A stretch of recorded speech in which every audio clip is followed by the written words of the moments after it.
The text message glowed in the darkness. 2:47 a.m. Marcus, please.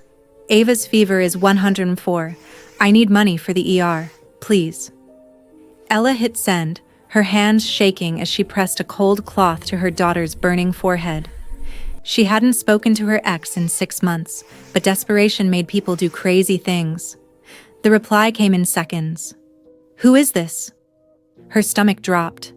Wrong number. She'd mistyped in her panic. I'm so sorry, wrong person, please ignore. 3 dots appeared. Disappeared. Appeared again. Then. Don't text this number again, you just made a mistake that could cost you your life. Ella stared at the screen. What kind of response was that? She started typing an angry reply when her apartment building's fire alarm died mid-wail. The lights flickered once, twice. Then darkness swallowed everything except the glow of her phone. A new message. How many exits does your building have? Her blood turned to ice. Who are you? Someone trying to keep you alive. Answer the question. 2. Front and back. Why? What's happening? They're covering both. Do you have anywhere to hide in your apartment? Ella's heart hammered against her ribs. This had to be a prank. Some sick joke. But then she heard it. Footsteps in the hallway. Heavy boots. Multiple people. Moving with purpose.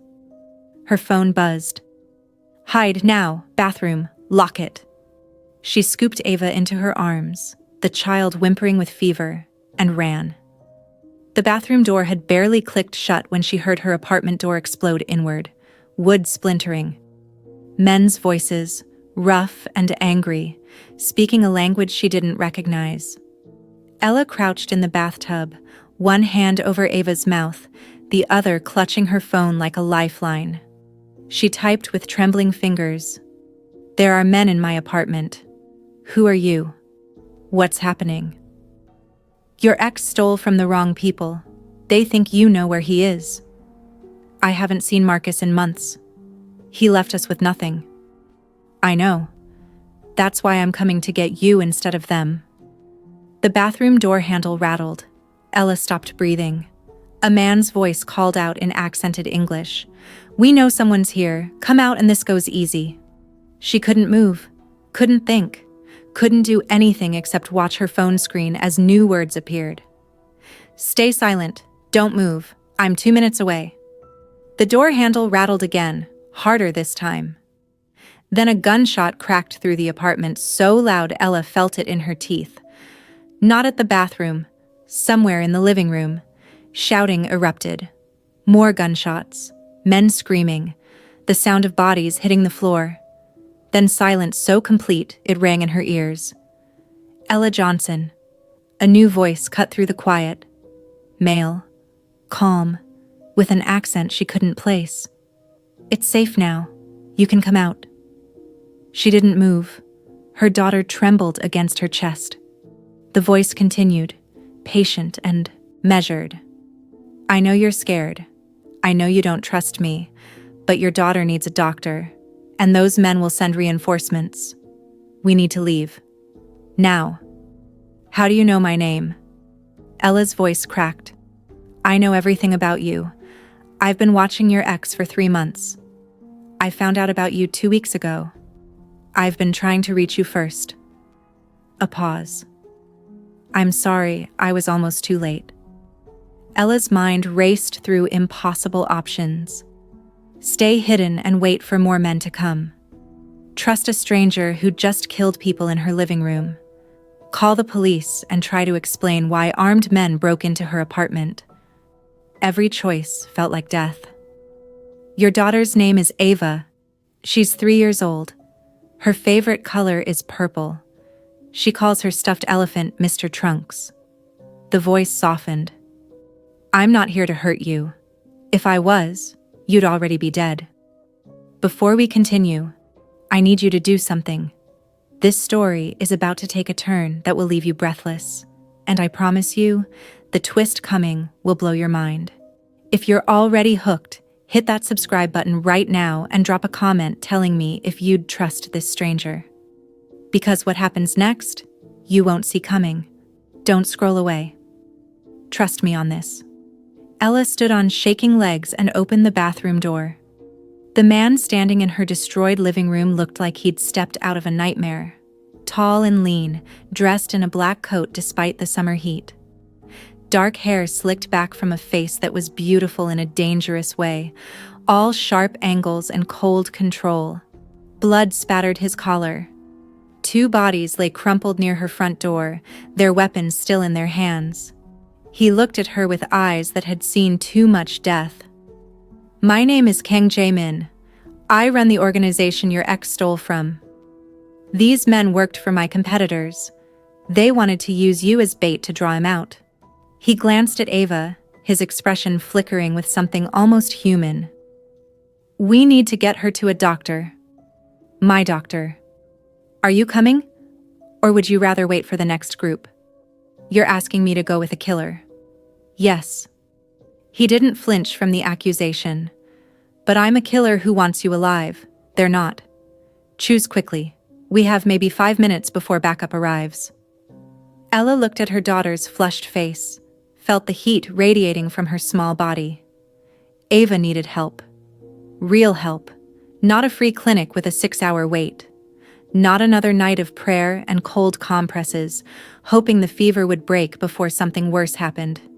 She grabbed the diaper bag she'd packed hours ago. If you hurt her, I won't. Jae-min moved to the door, checking the hallway with practiced efficiency. I have many sins on my conscience. Dead children won't be added to the list. The hallway was a mess of shot-out lights and bullet holes. Jae-min moved like smoke, silent and fast, one hand on, her back guiding her toward the stairs. Ella's legs felt disconnected from her body. This couldn't be real. This couldn't be her life.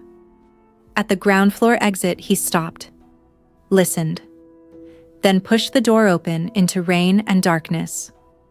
The parking lot stretched before them, empty except for a black sedan with its engine running. Jae-min opened the back door. Get in. Lie flat with her. Don't lift your head until I say. Ella obeyed, her body moving on autopilot. The leather seat was cold. The car smelled expensive and dangerous, like cologne mixed with gun oil. Ava coughed weakly in her arms, and Ella's heart cracked. Drive, Jae-min ordered someone in the front seat. The car lurched forward. Then the world exploded. Gunfire erupted from every direction. Bullets punched through metal with sounds like deadly hail. The windows above them shattered, raining glass onto Ella's back as she covered Ava's body with her own. She screamed but couldn't hear it over the chaos. The car swerved violently. More shots. The driver shouted something in Korean, urgent and afraid. Jae-min responded in the same language, his voice still impossibly calm, then switched to English. Ella, keep your head down. We're almost clear. Almost clear? She could barely form words. They're trying to kill us. Yes. Welcome to my world. His hand found hers in the darkness, his grip steady and warm. I won't let anything happen to you or your daughter. That's a promise. She wanted to scream at him that promises meant nothing, that this was insane, that she should never have texted that number. Instead, she held Ava tighter and prayed. The shooting stopped as suddenly as it started. The car made sharp turns, the engine roaring as they accelerated. After an eternity compressed into minutes, Jae-min finally spoke. You can sit up now. Ella lifted her head. They were on a highway heading out of the city. Dawn was breaking across the horizon, painting everything pink and gold, beautiful and wrong after so much violence. She checked Ava's pulse with shaking fingers. Too fast. Too weak. How much longer? Her voice sounded like it belonged to someone else. 20 minutes to the safe house. A doctor is already there. Jae-min turned to look at her, and for the first time she saw something vulnerable in his expression. Guilt. I'm sorry you're in this situation.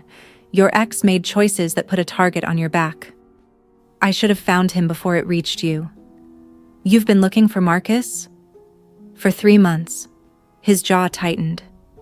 He stole $2 million from a charity fund I manage, money meant for children's hospitals.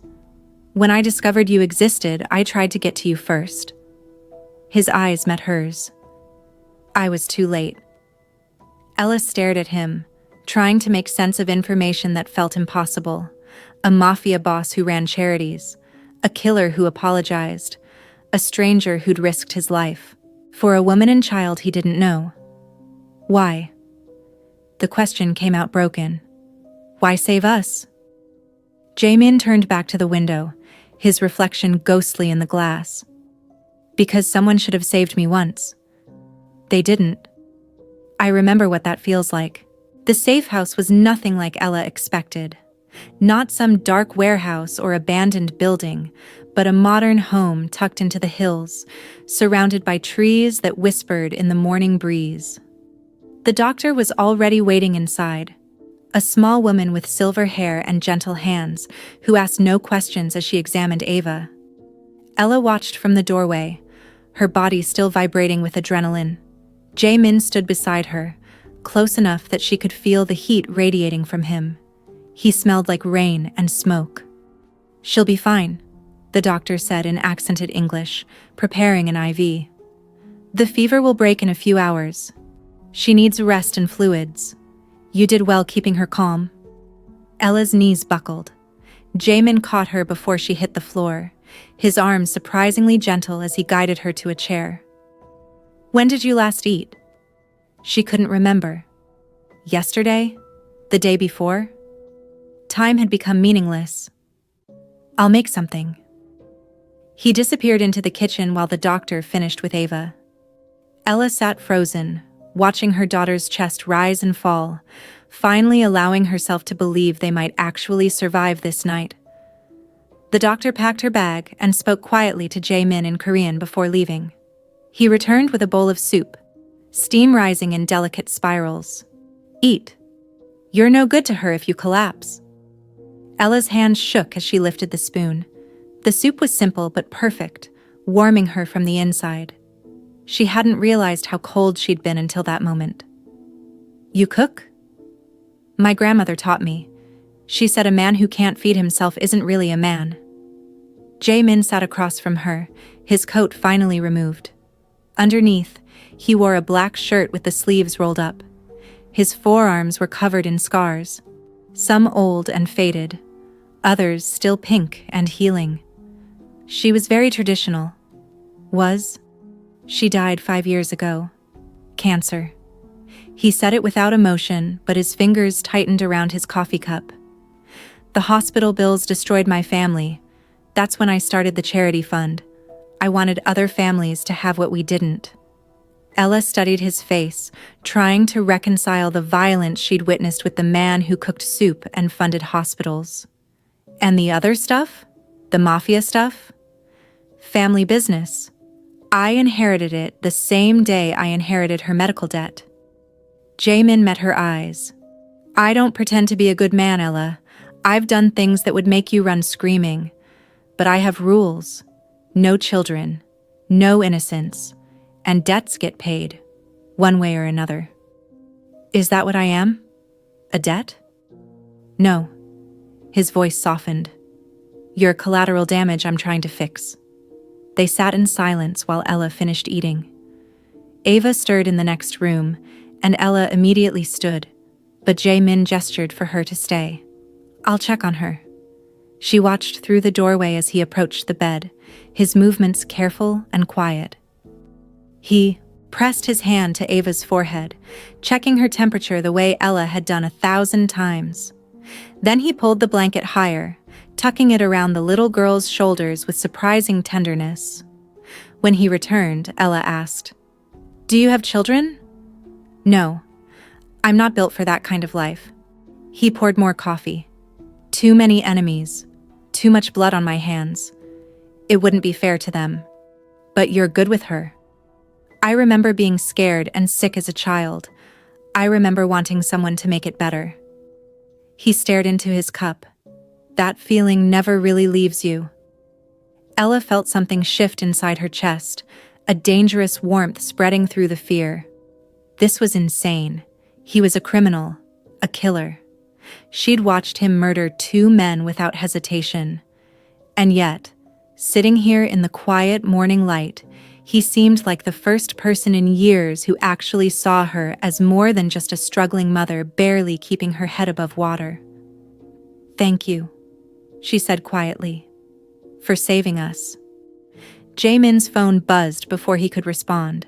He glanced at the screen and his entire demeanor changed. The softness vanished, replaced by cold focus. He stood abruptly. "Stay here, lock the doors. Don't open them for anyone but me." "What's wrong?" "One of my men found something." He grabbed his coat. "I'll be back in an hour. If I'm not, there's a car in the garage with keys in the ignition. Drive south until you hit the border. Don't stop for anything." Fear spiked through her. "Jaemin, what's happening?" He paused at the door, his hand on the frame. For a moment she thought he might tell her. Instead he said, "I made you a promise. I intend to keep it." Then he was gone. The house felt too quiet without him. Ella checked on Ava again, relieved to find her temperature dropping. The IV drip was steady. Color was returning to her daughter's brown cheeks. She looked peaceful for the first time in days. Ella found herself wandering through the house, too wired to sleep. The living room had floor-to-ceiling windows overlooking the valley. The kitchen was spotless, professional-grade appliances gleaming in the morning sun. Upstairs, she discovered a library filled with books in multiple languages: Korean, English, Japanese, Russian. Poetry mixed with philosophy mixed with crime novels. She pulled out a worn copy of Pablo Neruda, and a photograph fell from between the pages. It showed a younger Jaemin, maybe 16 or 17, standing with an elderly woman in a hospital gown. They were both smiling, but the woman's eyes held the exhausted look of someone fighting a losing battle. His grandmother, Ella realized, the one who taught him to cook. "I told you not to snoop." Jaemin's voice came from the doorway. Ella spun around, dropping the book. "I'm sorry, I wasn't trying to." "It's fine." He moved into the room, picking up the photograph. "I keep it there because I can't look at it every day. But I need to remember why I do what I do." "What did you find?" Ella asked. "When you left." "What was so urgent?" Jaemin's expression went dark. He handed her his phone and Ella's heart stopped. The screen showed a surveillance photo of Marcus, her ex, alive and well, sitting in a restaurant with men in expensive suits. The timestamp was from yesterday. "He's not dead," Jaemin said quietly. "He's been working with my enemies this whole time. He sold them information about my operations, about my properties." His eyes met hers. "He told them where to find you." Ella felt the room tilt. "That's impossible. Marcus wouldn't. He sold you out for $50,000. Jaemin's voice was ice. "My lieutenant just confirmed it. He's been alive this entire time, hiding while his partners came after you. He knew they'd use you as bait."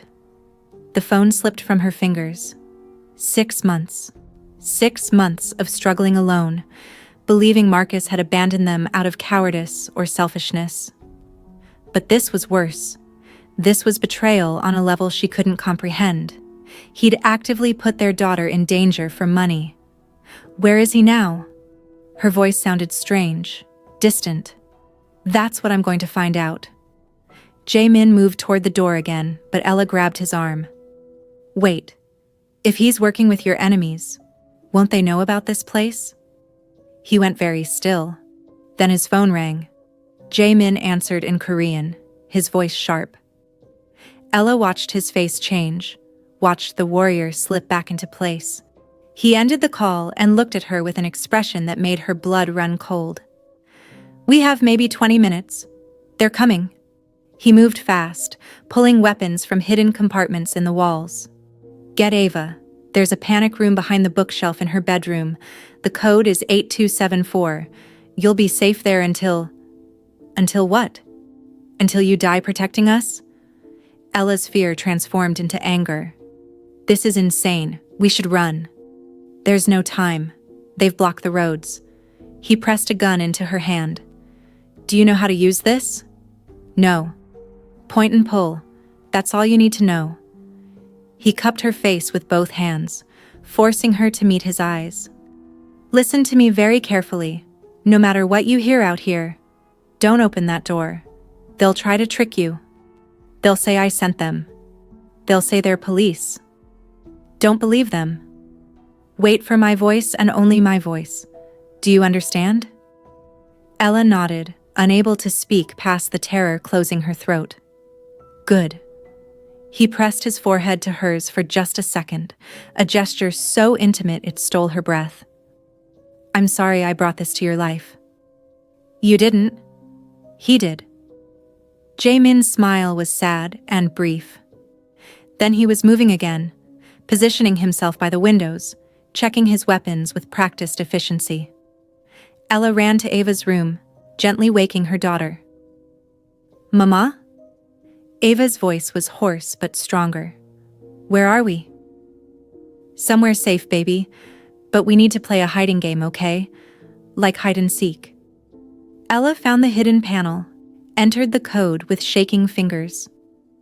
The bookshelf swung open, revealing a small reinforced room with water, supplies, and a monitor showing camera feeds from around the house. She settled Ava inside just as the first vehicle pulled up outside. Then another. 3 more. Men poured out, armed and moving with military precision. Ella's heart hammered against her ribs.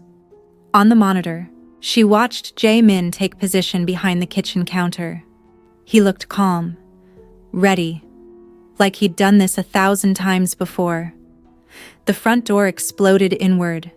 Gunfire erupted immediately, deafening even through the reinforced walls. Ella covered Ava's ears, watching the screens in horror as Jae-min moved through his own house like a ghost, taking down attackers with brutal efficiency. He was outnumbered at least 10-1, but he fought like those odds meant nothing. Then Marcus appeared on the screen. He looked the same as always. Handsome in that careless way that had first attracted her, wearing expensive clothes she knew he couldn't afford, honestly. He walked through the front door like he owned the place, flanked by 2 armed guards. Kang! Marcus shouted. I know you're here. I know you have her. Send Ella out and we'll call it even. You can keep the money. I just want my family back. Liar. The word burned through Ella's mind. He'd never wanted them. He'd sold them, used them as leverage in whatever sick game he was playing. Jaemin's voice came through the speakers, cold and controlled. Your family? You put a price on their heads. Businessman, nothing personal. Marcus laughed, the sound making Ella's skin crawl. Come on, we both know how this works. She's not even your type. Just leverage. Let her go, and we'll forget this whole thing happened. The only thing I'm forgetting is my patience. A gunshot cracked through the air. One of Marcus's guards dropped. Chaos exploded. More men poured into the house. Jae-min disappeared from the cameras, moving through spaces Ella couldn't see. The sounds of fighting filled the panic room, muffled but terrifying. Ava whimpered in her arms, then silence. Ella stared at the screens, searching desperately for any sign of Jae-min. Nothing. Bodies littered the house, but she couldn't tell who'd won. The front door was clear. The kitchen was empty. Footsteps approached the bedroom. Slow, deliberate. Ella, baby, I know you're in here. Marcus's voice oozed false sweetness. Come out. It's over. That psycho can't hurt you anymore. She held her breath, gripping the gun Jae-min had given her. Ava stayed perfectly silent, sensing her mother's fear. The bookshelf rattled. Marcus was searching, running his hands along the wood. I know there's a panic room. His guys told me everything. You can't hide forever. And when I find you... His voice turned ugly. We're going to have a long talk about loyalty. The panel beeped. He'd found the keypad. Ella raised the gun with trembling hands, pointing it at the door. Her finger found the trigger. She'd never shot anyone in her life. Never imagined she could. But for Ava, she would do anything. The door started to open. A gunshot rang out, but not from Ella's weapon. Marcus screamed, stumbling backward. Jae-min appeared behind him, covered in blood, his shirt torn and his face carved with fury. He pressed his gun to Marcus's head. "She's not yours anymore," Jae-min said quietly. "She never was." Marcus fell to his knees, clutching his shoulder. "You're dead. You hear me? My bosses will—" "Your bosses are already dead. I made some calls during our little dance." Jaemin's voice was emotionless. "It's just you now. Just the man who sold out his own child." He looked up, meeting Ella's eyes through the open door. "Close your daughter's eyes?" Ella understood. She turned Ava away, pressing the little girl's face into her shoulder. A single gunshot echoed through the house. Then silence. Jae-min appeared in the doorway, lowering his weapon. "It's over." Ella should have been horrified. She'd just watched him execute her ex-boyfriend in cold blood. Instead, she felt nothing but relief and an exhaustion so deep it reached her bones. She stumbled out of the panic room, still holding Ava, and Jae-min caught them both. "I've got you," he murmured into her hair. "I've got you." They stayed like that for a long time, three broken people holding each other together in a house full of ghosts. The next 3 days passed in a blur. Jae-min made arrangements, cleaned up the aftermath, and ensured no police came asking questions. His network was vast and terrifyingly efficient. Ella didn't ask questions. She focused on Ava, who recovered quickly, calling Jae-min Tiger Man because of the fierce way he protected them. On the 4th morning, Jae-min handed Ella an envelope. Inside were passports, birth certificates, and plane tickets. "New identities," he explained. "You and Ava can start over anywhere you want. I've set up accounts under your new names. Enough money to live comfortably for years. You'll be safe." Ella stared at the documents, at the freedom he was offering. "And you?" "I have business to finish, people to answer to." His expression was carefully neutral. "This isn't a life for you, Ella. You deserve normal. Safe. Something I can't give you." "What if I don't want safe?" The words escaped before she could stop them. Jae-min's eyes darkened with something that looked like hope and pain mixed together. "Don't say that. You don't know what you're asking. I know you saved us. I know you kept every promise. I know." Her voice broke. "I know I haven't felt this seen, this protected, in my entire life, even if it's only been a few days." He moved closer, his hand coming up to cup her cheek.